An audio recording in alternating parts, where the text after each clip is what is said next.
Hi, welcome to the Property Playbook. Each week, we tackle the headaches that keep landlords up at night and uncover the strategies that turn those headaches into healthy returns. Whether you've got tenant troubles or you need tax tips, you'll get sharp insights, practical solutions, and maybe just a little bit of humor to help you know that real estate's not all about stress and spreadsheets. I'm your host, Peter Carlseen with Praecelsus Property Management here in San Diego, California, and I am joined by my guest, Gavin Ha. I was going to do it for you, but thank you so much. It sounds so much better coming out from your mouth.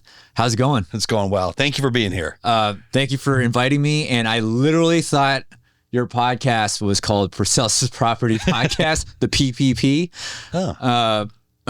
Fortunately, it's a cooler name, the Property Playbook. Thank you. I would hate to have to change it in the middle of recordings.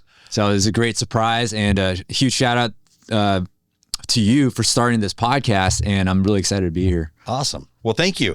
Tell me, 30, 60 seconds. What do people need to know about Gavin Ha? Oh boy, the pressure's on. So I only have 60 seconds here.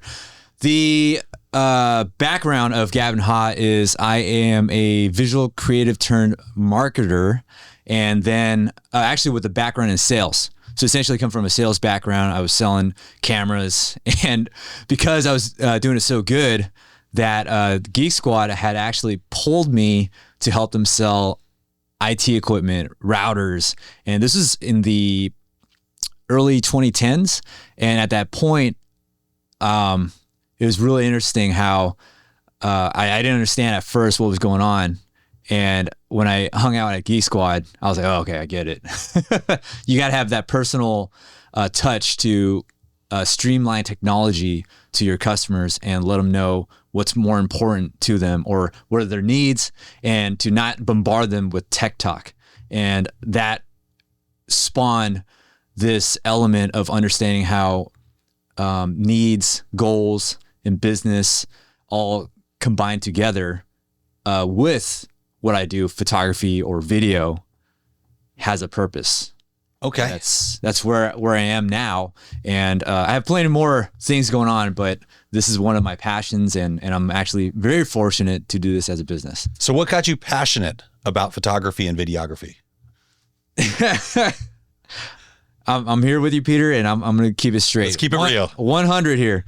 Essentially, I grew up watching a lot of Hong Kong flicks growing up, and this is going to be a wild side of the spectrum. So it's taking it from real estate to creative stuff. So I grew up watching a lot of Hong Kong film, and that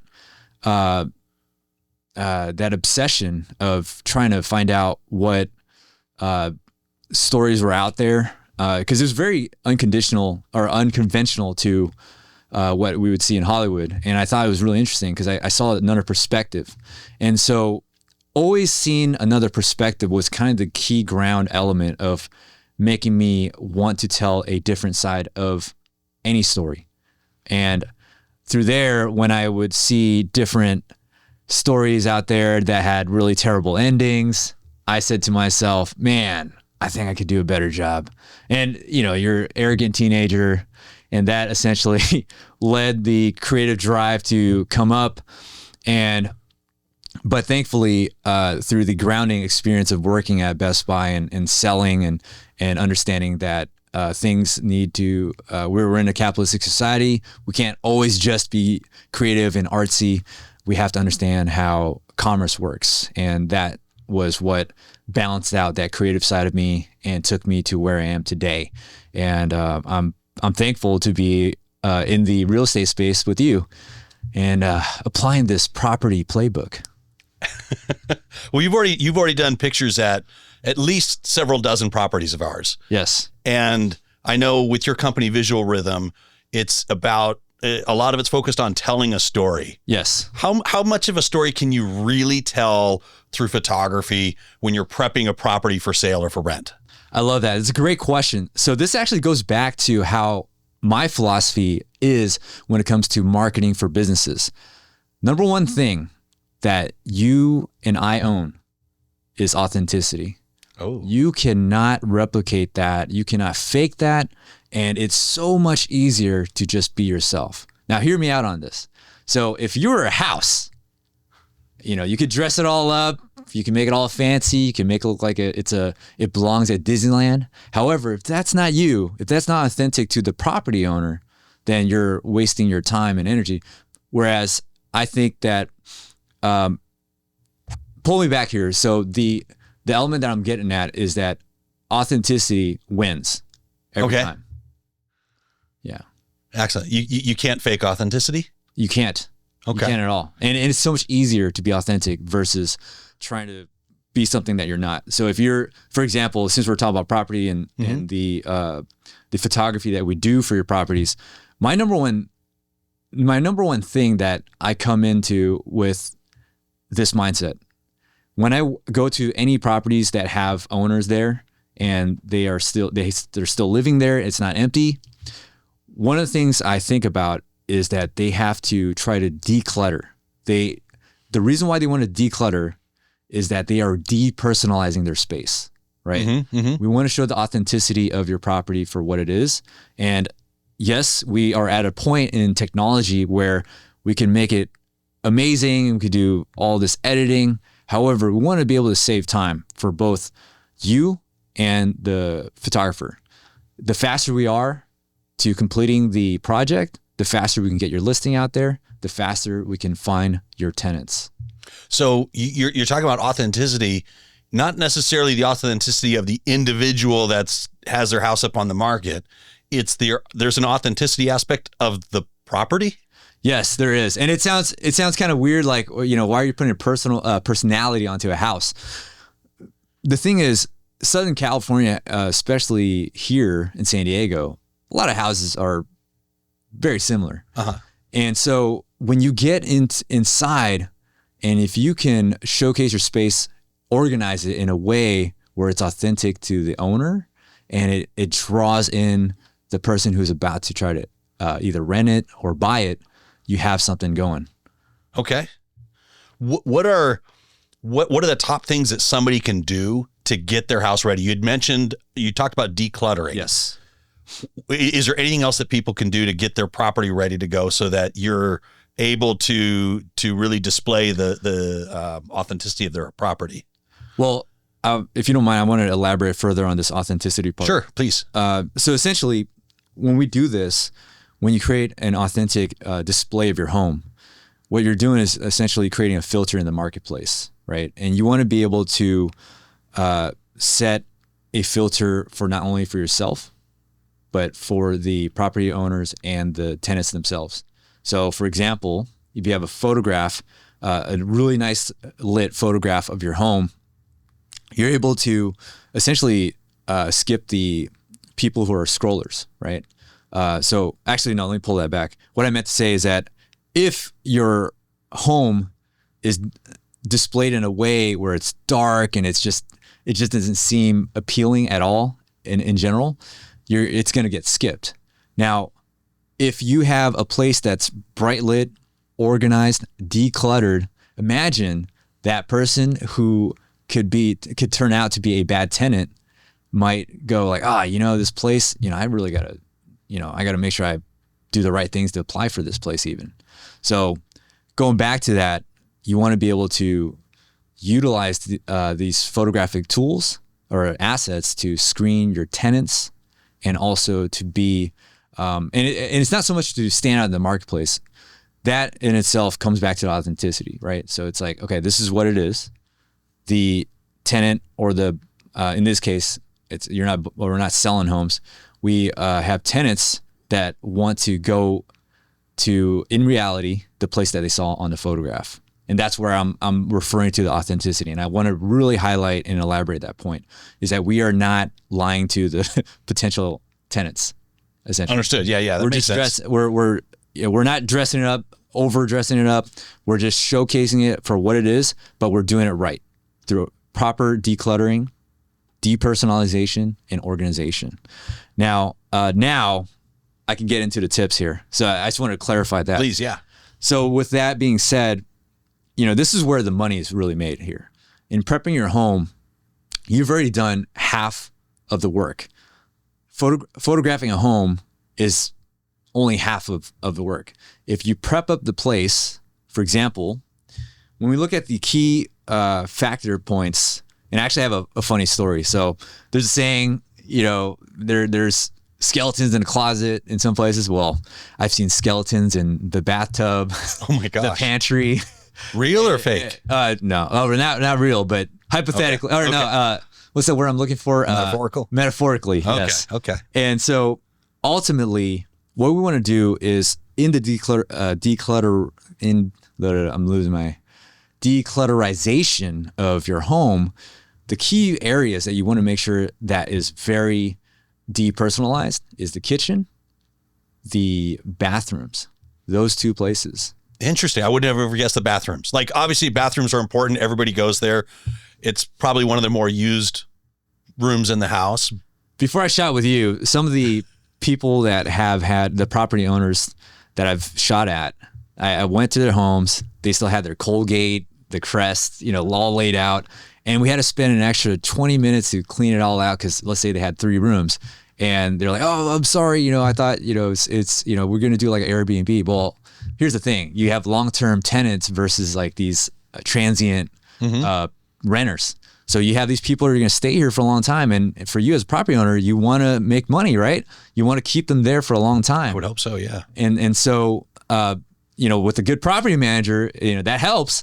But, if you on the forefront to attract people, to show that authenticity, the clean, welcoming space that is depersonalized, you want to get rid of as much branding as possible, these random colors. And if you do have anything that's white, for example, towels, right? Mm-hmm. Keep it white. This curtains, keep it clear, white. That in itself temporarily, clear your house, make it usable for yourself while you're waiting for new tenants, make it as neutral as possible, for example, right? Your counters, make it as minimal as possible. Something like this desk right here. So you want to highlight the surface of the counter? Not so much, but essentially we want less distraction when we're looking at the photographs. Mm-hmm. We want to put into the potential tenant's mind, oh, I could do this when I move there.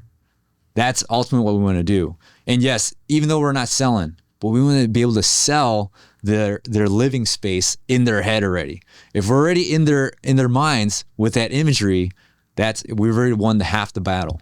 And so coming back, talking about the kitchens, the bathtubs, want to, for example, clear out the counters. We want to remove toasters, going back into the kitchen, remove the toasters, remove the coffee makers. And also, if there's toasters in the bathroom, make sure those get removed too. Exactly. People might get the wrong idea. But some people like making toast while they're taking a shower, in the morning, and they come out. As long as it's GFI protected on that outlet, Exactly. You're good to go. Like I said, skeletons in the bathtub and skeletons in the pantry. Anyways, here, hey, inviting me here, or because you invited me here, I'm letting go here. Please do. But yes, so going back into it, declutter. Choose neutral colors as much as possible. I'm not telling you to rearrange your space, but this is temporarily just photograph, and especially for most of your clients that you work with, a lot of them are moving, right? Yeah. And this is like their old property. They got to remember it's not theirs anymore. They're going to be renting it out. They want to attract new clientele, new tenants. And ultimately, we want to think of space and not utility, right? Because that's the Airbnb. So this is what I'm talking about. Okay. This is why you get rid of the toasters. This is why you get rid of the soaps. Like, nobody cares about that. Nobody cares about that. Yeah. And so then once you have all that stuff cleared out, it's very clean. If you look at this, right? For example, you have all these books. We can still keep the books because it basically illustrates an element of the home, right? Mm-hmm. But when you're in the bathroom, we wanted to create it as a canvas for them. For the excellent, right? Yeah. And so then now my portion, when I come in, let's make sure that your windows are open. We want to make the home bright because brightness attracts, right? Brightness attracts, okay. It represents cleanliness, right? And that openness, that invitation to say, hey, this new space is going to be yours. If it's dark, you better have really cool looking neon lights and all that. But because you're renting out, and once again, we're not selling utility, we are selling space. We want to make it as neutral as possible. You used the term earlier, welcoming. Yeah. And I love that. I never thought about that before, but I really like that because when we go into a space, we want to feel comfortable. Like we want to almost smell those chocolate chip cookies baking in the oven, right? We want to be attracted into it. Yes. And I mean, I think we've all seen pictures of properties where there's stuff everywhere. And I equate that kind of like to ADHD. If you've ever talked to somebody who every 5 seconds is changing topics, it's really hard to have a conversation with them, right? Shout out to my 4 kids. So we're going to talk about cookies next? So we're going to talk about cookies. But if they're changing the conversation every few seconds, you can't have that. You can't resonate with that. You can't have that buy into it. You can't be welcomed into it. If it's more like you were saying of a blank canvas or something that invites them in. It's bright. It looks clean. They can imagine themselves there. They're not distracted by the Colgate, by the toaster and the little breadcrumbs around it. It creates more of a peace in their mind and they can kind of see themselves in there. Yes. And I'd like to back you up here. I'm glad you're talking about the thing. So once you have that welcoming vibe, for lack of better terms, right? Love it. We move into practical matters, right? We talk about your carpet. Okay. So obviously if you're living in your space as a property manager, for the property manager or for the property owner, for the property owners that are not living in their space, it's a lot easier, right? Sure. We have an empty space. Praecelsus Properties does an amazing job to touch it up. I'm blushing. You're too kind. I mean this, and I'm not doing this because we work together. Because the fact of the matter is, prior to you, I was shooting a lot of these investment homes, right? Yeah. And so, yes, usually a lot of times they don't really care. They're like, it's going to be an investment home or whatnot. Or it could be like, it's 30 years old and I don't think it really needs to be touched up. It's going to sell itself. I'm like, that's where I started interjecting. I had to do some work. I said, look, at least let me take these things out. And yes, you have the old yellow, you have this weird thing going on, but we have to be welcoming, right? You want to get your property out off the market as soon as possible. As soon as it goes on, you want to get it off the market. So, and then you got your tenants sitting there for years to come. And so going back to that on the practical matter, make sure you're taking care of those dings at the walls. If you don't have the time, you have a property manager. If you have a good property manager, it gets taken care of. And the carpet, all this stuff. And so once we have those things taken care of, and you're living there, right? So if you're living there, now this is the decluttering. This is just organizing it. And then this is going to sound funny. I've seen tenants just stuff, not tenants, owners literally stuff everything in the garage for the day of. And look, totally understandable. You have a lot of stuff. You got a lot of kids. I don't blame you. But at the same time, try to keep it, because you're moving, get rid of some stuff, right? And be able, and this is not a hard pressed rule on you guys. It's more so in general, considering the fact you're moving, think about eliminating a lot of things so that when you prep the home to be photographed, it's completely ready. And not only that, if you're going to get rid of the stuff anyways, a lot of times I've moved enough to know I've unpacked a lot of stuff that I have then gotten rid of, when if I just thought about it, spent, a little bit more time ahead of time, I would have donated or sold it or given away something and I wouldn't have had to move it. Yeah. So maybe the lesson on that is start early. Start earlier than maybe you think you need to start getting rid of that clutter and get rid of that extra stuff. And I'm actually glad you're talking about this. So the good timing premise that we have, or a good timing plan that we have for recommending these property owners or owners in general, especially they know that they are going to rent out their place, you are planning yourself to leave. And I believe you have a lot of, I remember, if I recall, you have a lot of military owners. We do have a lot of military owners. These guys are constantly on the go, right? And if they plan ahead, look at maybe the last month before they leave, that's the perfect time to get rid of a lot of stuff. And then as a photographer, I come in, it's the least amount of moving, least amount of prepping. It's now just hiding certain things and opening up those windows, those curtains, and then switching up the ones like I was talking about, the white neutral colors, so that it makes it welcoming and creates a canvas for your tenants. Let me ask you a tough question. I'm going to be devil's advocate here. Sure. So we've got the property owner or the property manager, whoever, getting everything prepped and ready to go. They're getting everything decluttered. They're getting everything looking good. Yeah. Maybe even some feng shui there. You're talking to the expert here. Okay. Why do we need a photographer? Can't we just take cell phone pictures? I mean, cell phones can take pretty good pictures nowadays, right? Yes. So we have all the tech. We have all the cell phone technology that allows you to take great photos. And I say this with a caveat behind it. So what's funny is that when you have photos that are shot on the phone, for example, and it just doesn't come out right, the first time it's going to be the property listing that gets skipped, because now you're thinking about it hasn't gotten any attention. This is where you come. What are mistakes that people make when it comes to making taking those shots? And I was about to get because I've seen some horrible ones out there. I think we all have. We've all made fun of listings online. A lot of them, they're all dark. They're miscomposed. And miscomposed. What does that mean? For example, when you have something, you want to have the proportions proper. The perspective. Once you get the perspective correctly, imagine if when we all walk in anywhere in person, everything looks upright. Supposedly, right? Unless you have... Hopefully, yeah. Hopefully. Right? So imagine you shot a photograph that is completely not upright. The perspective is incorrect. Now it's just like, okay, well, I'm going to skip that. Your natural inclination is when you're going through listings, you want something that's going to like constantly talk to you in that rhythmic matter, because you're constantly looking for a new place and you're like, and it's like too much work. So when you're looking at pictures online, or when people are looking at pictures online, they're probably looking for the utility. They're looking for how it looks. They're not looking for some artsy, wow, that's super abstract. Clean, organized, and welcoming. And I use the terms. This is really how I've learned through shooting photos of homes. It's just that, does it grab me right away? But not in any pizzazz. You could do it, but the thing is, if you want to just make it presentable right away, it's like, okay, I'm gonna favorite that one next, right? But sometimes when it's just off, it's dark, and it just looks like it hasn't been cleaned. You haven't organized it prior to shooting the photos.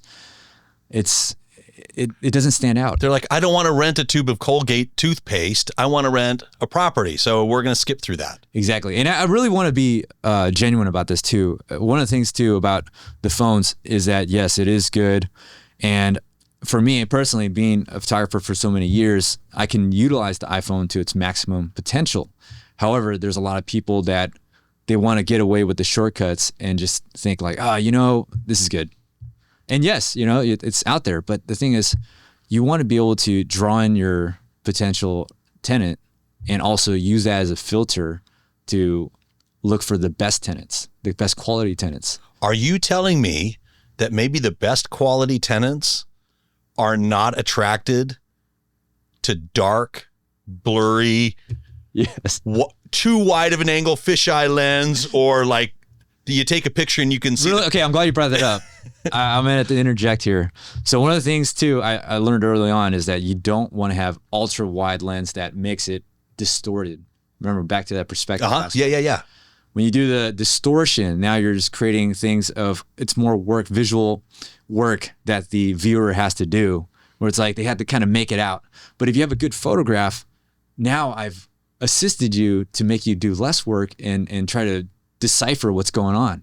It's like, oh, okay, this is the room. This is what they got. This is their den. This is the living room. This is the kitchen. This is the dining area. This is the stairway. Clear as day. No work. No, it's low lift. Low lift. I love that. And that's the whole point of me doing professional photography for you and these sellers too as well.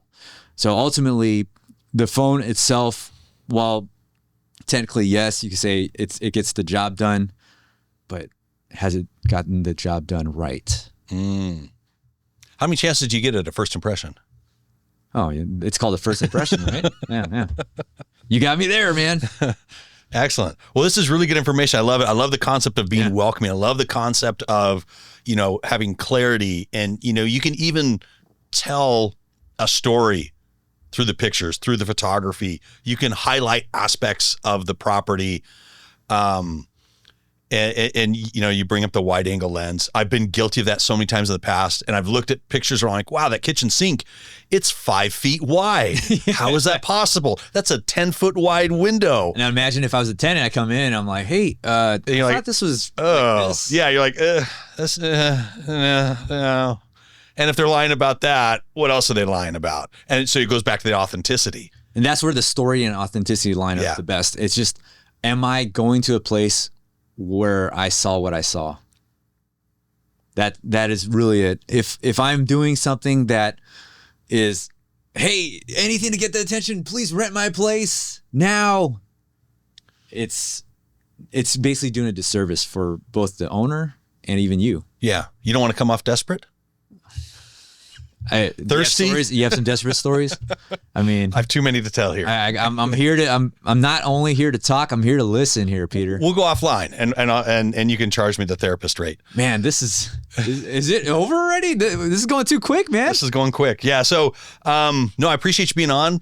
Again, Gavin Ha, Visual Rhythm Media, does a fantastic job. Gavin, if people wanted to contact you about photography, videography, what's the best way for them to reach you?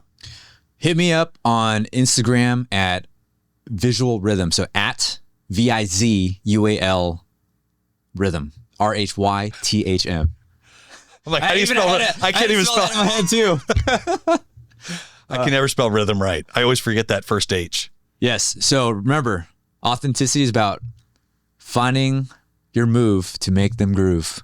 I love it. I love it.